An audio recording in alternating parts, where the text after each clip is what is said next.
Bismillahirrahmanirrahim. Allahümme salli ala Muhammed ve ali Muhammed. Şeyx Səduqun Əl-Əmali kitabında nəql edildiyi hədisin mətninin müzakirəsindəyik. Qalə fələmmə kənə əl-leylə əth-thaniyə. İkinci gecə olanda vəcədəhu mütəalliqən bizəlikər rukun və huvə yəqul. Həmən bu ərəbi Həzrət Əli əleyhissalam və yanında olan əshabı eyni halda görür, Kəbə evinin divarının yaxınlığında.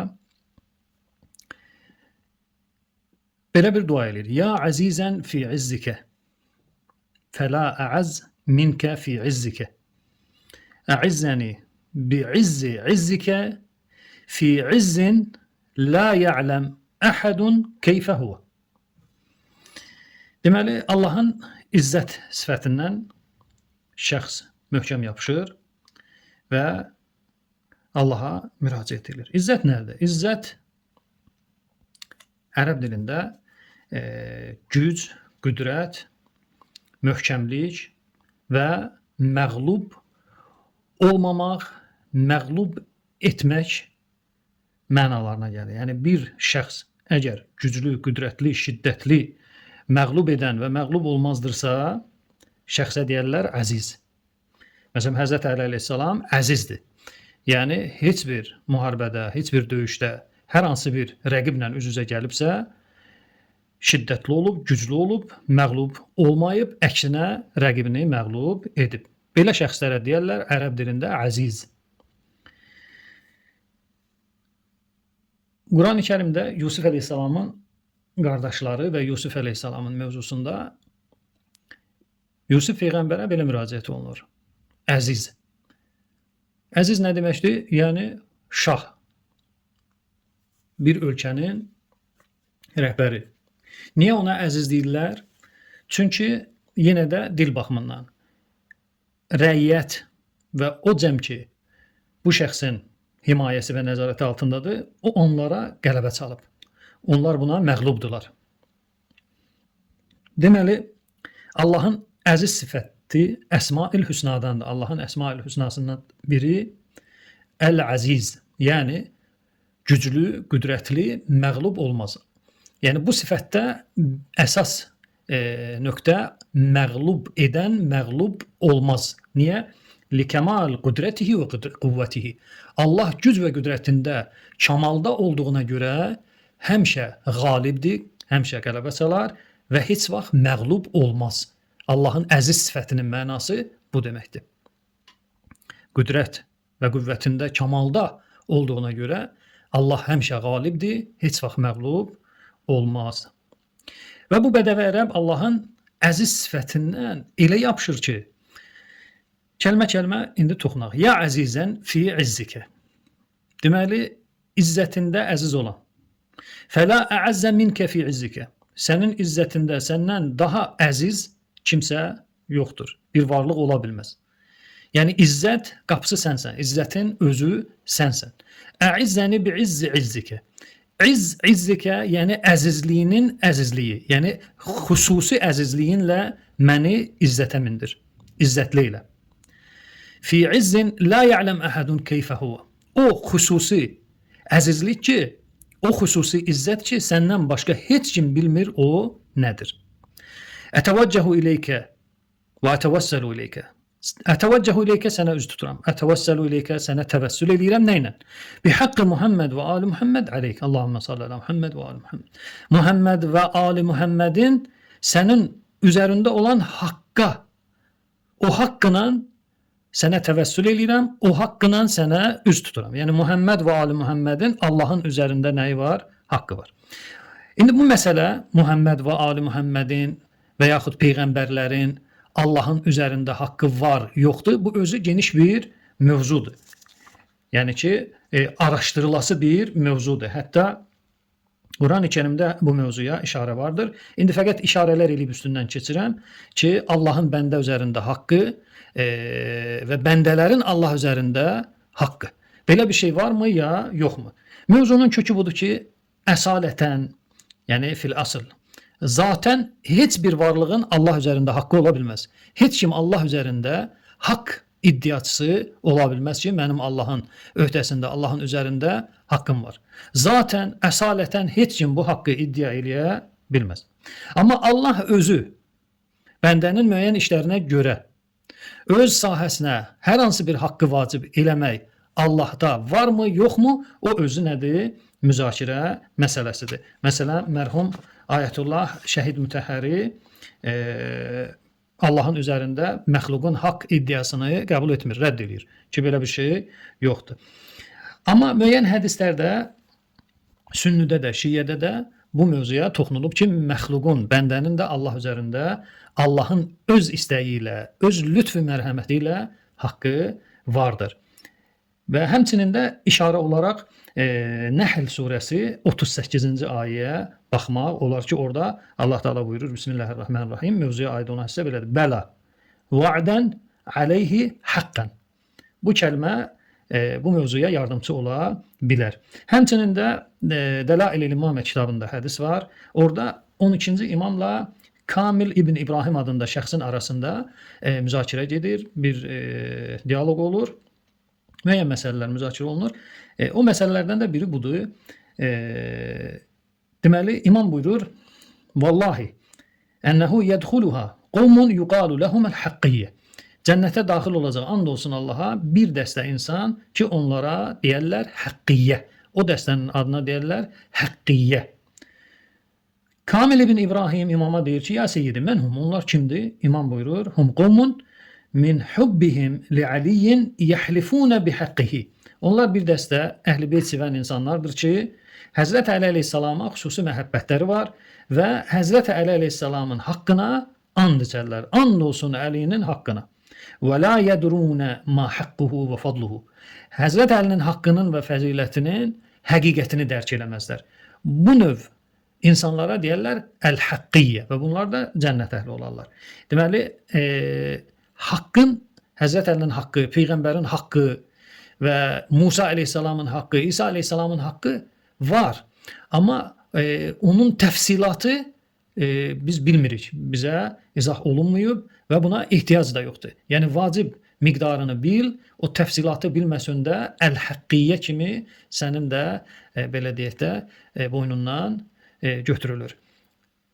Vacib miqdarı etiqad eləyirik, təfsilat və cüziyyatı bilməsək də olar. Yəni, bu məsələ özü geniş araşdırma istəyir ki, məxluqun xaliq üzərində haqqı varmı, ya yoxmu? Və indi hədislərdə gəlir də, Allahın bəndələr üzərində olan haqqı budur, bəndələrin Allah üzərində olan haqqı budur. İndi bu hədislər etibarlıdır, etibarsızdır, özü müzakirə mövzusudur. Mən bu mövzuda rəy bildirmirəm ki, var ya yoxdur. Amma hədisin mətnində belə bir şey gəlir.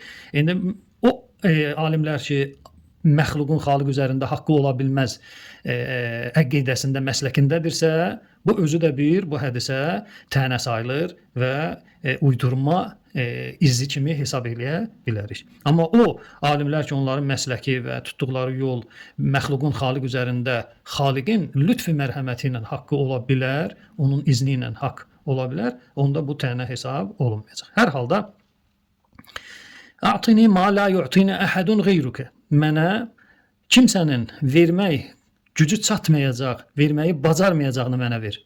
Vasrif anni, məndən uzaqlaşdır, ma la yasrifuha ahadun ghayruka. Səndən başqa məndən müəyyən işlər var, onu heç kim uzaqlaşdıra bilməz, məgər ki səndən səvayı, yəni sən uzaqlaşdıra bilərsən. Ərəbin duası burada bitir. Fəqalə əmirul müminin li əshabihi, Həzrət Əli əleyhissalam öz əshabına dedi. Hada vallahi el-ismil əkbər bis-Süryaniyyə. Deməli, and olsun Allaha, bu şəxs İsmil Əkbər, ən böyük adı çağırdı. Ən böyük adla Allaha yaxınlaşdı, ən böyük adla Allaha təvəssül etdi. Hansı dildə? Süryani dilində və yaxud Siryani dilində. Əxbərəni bihi həbibi Rasulullah. Və bu mövzunu, bu məsələni mənə Allah Rəsulü öyrədib və xəbər vermişdi. Səələhul cənnətə fə'atahu. Bədəvi ərəb Allahdan cənnət istədi, Allah verdi. Səələhu sarfən nar, qəd sarafəha ənhu. Cəhənnəm odunu özündən uzaqlaşdırılmasını istədi Allahdan və Allah da cəhənnəm odunu şəxsdən uzaqlaşdırdı. Yəni, həmən o adın sayəsində, adın bərəkəti ilə İsmil Əkbər. İndi burada müzakirə mövzumuz İsmul Əkbərdir. İsmul Əkbər Allahın adları silsiləsində Əsma-ül Hüsnada kəbir var, mütəkəbbir var. Amma əkbər yoxdur. İndi mən bütün o hədis kitablarını araşdırmamışam ki, Allahın Əl-Əkbər adı varmı, yoxmu? O mənə vaxt baxımından kifayət eləmədi ki, araşdırım, bir nəticə əldə edim. Amma Əsma-ül Hüsnada Əl-Əkbər və yaxud Əkbər deyilən ad yoxdur. İndi hədisdə də gəlir ki, İsmil Əkbər Allahın ən böyük adını şəxs nədir? Çağırdı. Hansı dildə? Siryani dilində və yaxud Süryani dilində. İndi hədisə baxanda görürük ki, burada ərəb dilindən başqa heç bir dil burada qeyd olunmur. Yəni Süryani dilində nə birinci gecədə, nə ikinci gecədə bir dua olunmayıb. Yəni ərəbin elədiyi, bu bədəvi ərəbin elədiyi duanı kəlmə-kəlmə izahını verdik və heç birində də Siryani dilində hər hansı bir adın qeyd olunması yoxdur. Hər halda bu özü bir bu hədis üçün sual işarəsidir ki, Süryani dilində olan Allahın ən böyük adı bu hədisdə hardadır? Və Peyğəmbərdən Həzrət Əli əleyhissalam bu haqda məlumatda olduğunu da xəbər verir, amma hədisin mətnində o Süryani dilində bir adın qeyd olunduğu gözə çarpmır. Hər halda yəni bunlar ciddi iradlardır. Sadəcə olaraq maariflənmə qismində təqdim eləyirəm. Fələmmə kənə əl-leylə əs-salisə. Üçüncü gecə. Artıq keçirik üçüncü gecəyə. Vəcədəhu və huvə mütəalliqun bi zəlikər rukun və huvə yəqul. Həmən halda, həmən yerdə yenə bədəvi ərəbi görür ki, yenə şəxs dua eləyir. Ya mən la yəhvihi məkan. Ey o varlıq, ey o qüdrət sahibi ki, onun məkan əhatə etməz. Yəni Allahın məkanı yoxdur, Allah məkana sığmır. Və la yaxlu minhu məkan. Və Allahın qüdrətindən, elmindən heç bir məkan xali ola bilməz. Bila keyfiyyətin kan. Allah Taala keyfiyyətsiz həmişə olub. Yəni Allaha keyfiyyət nisbət vermək olmaz. Bu tərzdə Allaha üz tutur, sonra istəyin irəli sürür. Urzuq əl-ə'rabi. Bu bədəvi ərəbə ruzi ver. Ruzim o olsun ki, 4,000 dirhəm. 4000 dirhəm. Dirhəm gümüş pula deyilir. Dinar qızıl pula deyilir. 4000 gümüş pul istəyirəm. Ya Allah səndən. Qalə fəttəqəddəmə ileyhə əmirul müminin. Və duası bitir. Həzrət Əli əleyhissalam yaxınlaşır bu bədəvi ərəbə. Fəqalə ya ə'rabi. Ey ə'rabi, ey bədəvi ərəb. Səəltə rabbəkəl qira fəqərəkə.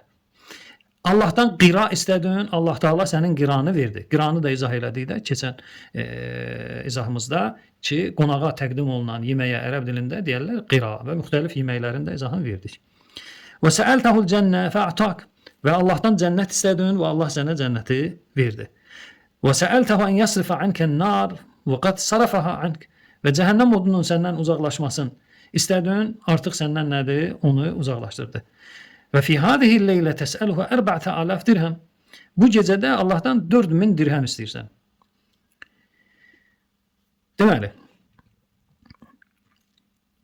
burada indi məsələ yenə də müzakirə olunan bir istiqamət var da ki, bədəvi ərəbin qirasının verilməsi, bədəvi ərəbdən cəhənnəm odunun uzaq olması, bədəvi ərəbə cənnət verilməsi. Artıq bunlar verildi. İndi Həzrət Əli əleyhissalama vəhiy olunmur. Ki, Peyğəmbər deyil ki, biz deyək Həzrət Əliyə vəhiy olundu ki, o bədəvi ərəbədə ki, artıq onun günahları bağışlandı və ona cənnət mükafat olaraq veriləcək, cəhənnəm odu o şəxsdən uzaqlaşdırıldı. Bu məlumat verildi, oldu, hədisin mətnindən başa düşülmür. Məgər ki, hədisin kənarından, məsələn, Həzrət Əli əleyhissalam Allahın hüccətidir, Allah Taala hüccətinə ilham eləyə bilər, vəhiy qəsdi olmadan yanına mələk göndərə bilər ki, Allahın sevimli bəndəsidir, hüccətidir və mələk xəbər verə bilər ki, ya Əli, Allah Taala adamın günahlarını bağışladı və onun yerini cənnət və cəhənnəm odunu da ondan uzaqlaşdırdı. Amma ona burada işarə yoxdur. Hər halda yenə də ciddi irad deyil, fəqət mülahizə kimi qeyd edirəm.